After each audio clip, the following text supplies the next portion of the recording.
గత 15 రోజుల నుంచి ఒక న్యూస్ హాట్ టాపిక్గా మారింది.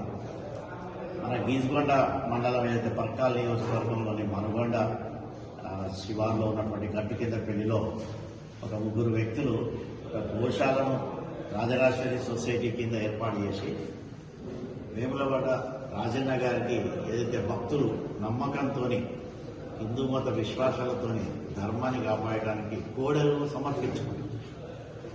ఇక్కడ ఉన్నటువంటి మంత్రివర్యులు దేవాదాయ శాఖ మంత్రివర్యులు కొండ సురేఖ గారి సిఫారసులోని 60 కోడళ్ళు అక్కడి నుంచి తెచ్చుకున్నట్టు సమాచారం అందించి గోశాలలో మేము భారతీయ జనతా పార్టీ విశ్వ హిందూ పరిషత్ బజరంగ దళం మేము విచారణ చేస్తే అక్కడ కనబడట్లేదు.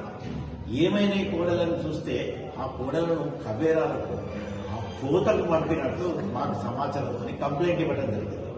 మరి ఇక్కడ ఉన్నటువంటి పోలీసు అధికారులు కూడా ప్రాథమిక విచారణలో వాళ్ళు నిజంగానే ఈ యొక్క దుశ్చర్యకు పాల్పడినట్టు మాదాసి రాంబాబు అయితేంది, స్వామి అయితేంది, శ్యామ్ అయితేంది వాళ్ళ పేరు మీద మరి కంప్లైంట్ లాడ్జ్ కావడం జరిగింది. వాళ్ళను arrest చేసినామంటున్నారు. Bharatiya Janata party demand ఏం చేస్తుందంటే ఈ విధంగా భక్తులను నమ్మకాలతో సమర్పించినటువంటి గోడలు దుర్వినియోగం చేస్తూ కోతకు పంపిస్తున్నటువంటి విషయము మీ ఆదేశాల మేరకే జరుగుతున్నా దీంట్లో ఎంత కుంభకోణం జరుగుతూ ఉన్నాయి. రాష్ట్రం మొత్తంలో మరి సమాచారం మేరకు దాదాపు 1700-1800 కోడలను గోమాతలను ఈ యొక్క వివిధ దేవాలయాల్లో మరి పంపిణీ జరిగినట్టు దీంట్లో ఎంత కుంభకోణం జరిగింది. నిజంగా దీంట్లో వాస్తవాలు ఉన్నాయా?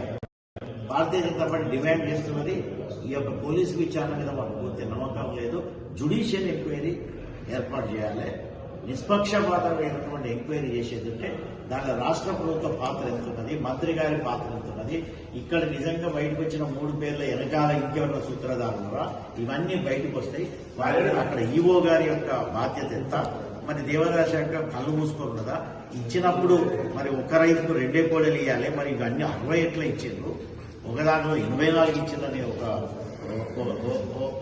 నాన్నడి.